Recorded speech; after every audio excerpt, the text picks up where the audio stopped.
大家好，我是 Tony。我现在在日月潭水色码头的码头水沙连大饭店。我们今天晚上要住这里。这里位于水色码头第一排，所以有很好的湖景景观。有这样的湖景景观，住宿的房价也还算合理。如果你问我多少钱，我也很难回答，因为台湾饭店的房价就像月亮一样，初一十五不一样。所以如果你旅游的时间很有弹性的话，那当然就有机会可以找到好的价格。现在下午3点钟，外面还有一点点闷热，我们就休息一下，等傍晚再出来日月潭湖岸散步。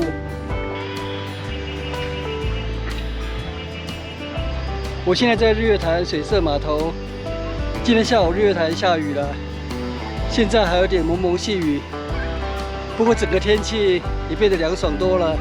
现在下午4点半，那我们今天的最后一个行程就是造访涵碧步道。涵碧步道就是环绕涵碧半岛一圈，大概50分钟左右就可以走完。那沿途就欣赏日月潭的湖光山色。水色码头，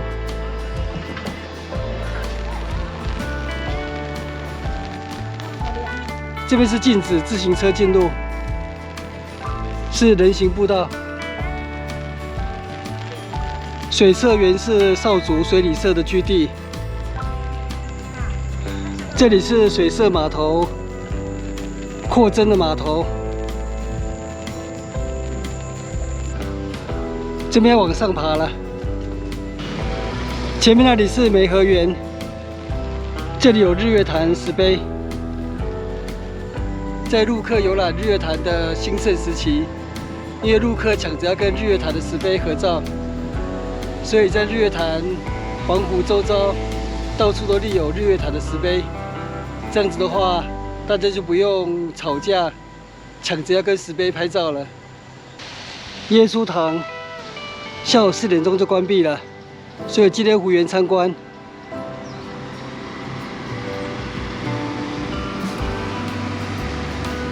涵碧步道，现在也称涵碧文学步道，这里也算是入口之一。耶稣堂建于民国60年，是先总统蒋介石夫妇在这里度假时做礼拜之用。我们现在就从这边进入涵碧步道，那整个步道就是会环绕涵碧半岛，到西侧的这边老人福利中心，然后再走一段马路回来。现在沿途有新设一些文学作品，所以又称涵碧文学步道。现在日月潭也变得烟雨蒙蒙了。诗人严中正，你是我的半岛。前面的凉亭曾经是蒋介石总统休憩看风景的地方。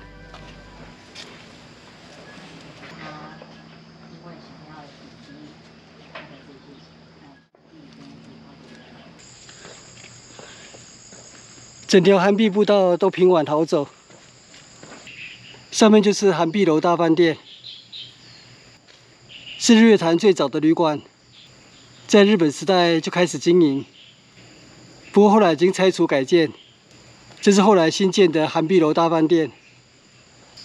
涵碧楼最早是日本商人伊藤在现在的涵碧楼大饭店原址新建日式木造的招待所，提供当时新建日月潭水力发电厂工程人员的住宿之用。后来日本诗人山本柳堂造访此地，惊艳于日月潭的美丽风景，而写下了千古碧潭涵碧楼的诗句，因此涵碧楼成为这座旅馆的正式名称，一直沿用至今。前面这里是涵碧码头，就是当时蒋介石总统住在涵碧楼总统行馆时，在这处码头搭船游览日月潭。码头这里还有一处宪兵的岗哨。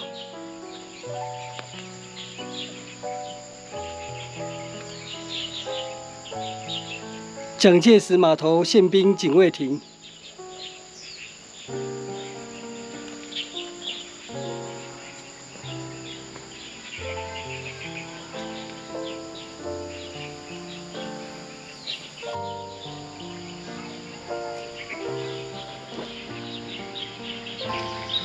蒋介石码头，这导览牌看起来也蛮沧桑的。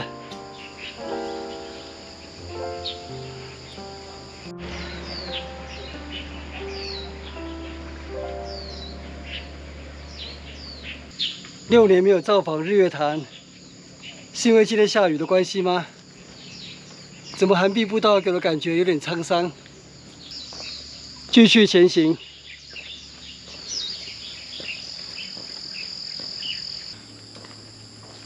前面这里有凉亭，这是育乐亭。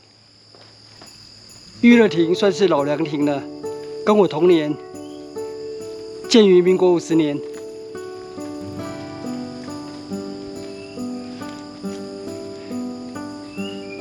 爱在日月潭，情定蜜月湖。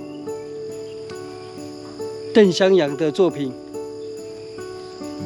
这是诗人李瑞腾的作品《泼墨山水》。水沙连天，我们并肩走过爱的步道，在荒凉的渡口。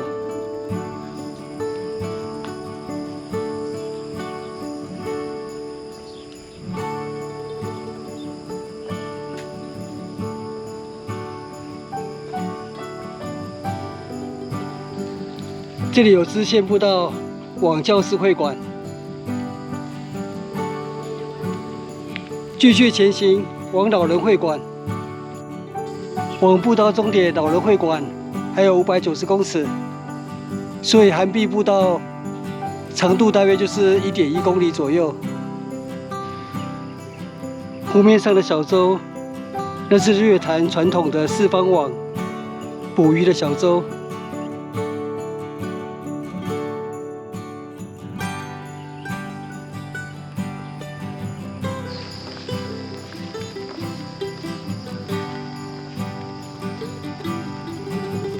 对面那里是日月潭的溢水口，日月潭的2座水坝都没有水闸门跟泄洪道，所以当年设计了溢水口。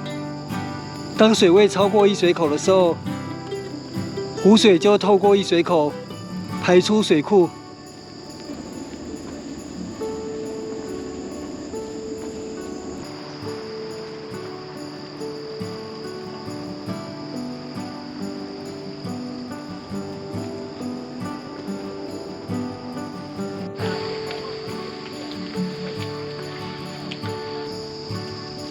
杏坛，寒碧半岛这里设有日月潭教师会馆，所以当时在这里建立这座杏坛，作为授徒讲学和提供音乐演奏的场所。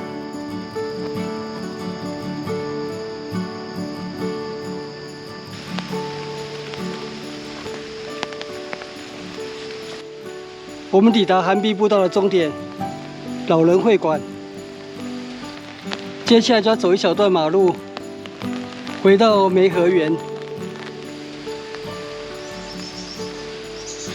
从这里走回梅河园200公尺而已。我们回到梅河园了，寒碧步道的入口，雨似乎越下越大。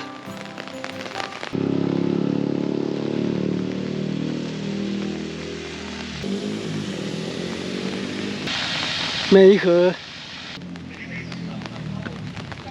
这里有简介。民国59年，这里是日月潭宪兵队驻扎要地，以象征宪兵部队梅河的精神，命名为梅河园。水社码头，对面那座大山就是水社大山。这里又有一座日月潭石碑。现在日月潭石碑供过于求，水拍照不用排队了。此一时彼一时也。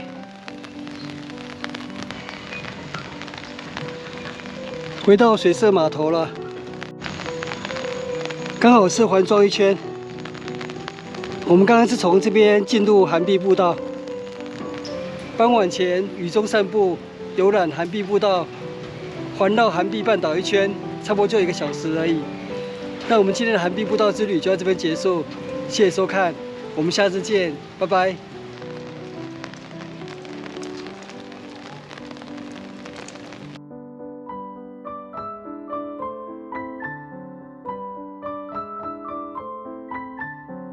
影片下方的文字资讯栏里面有涵碧步道路线的 Google 地图网址连结，欢迎您点选网址，打开地图，作为旅行的参考。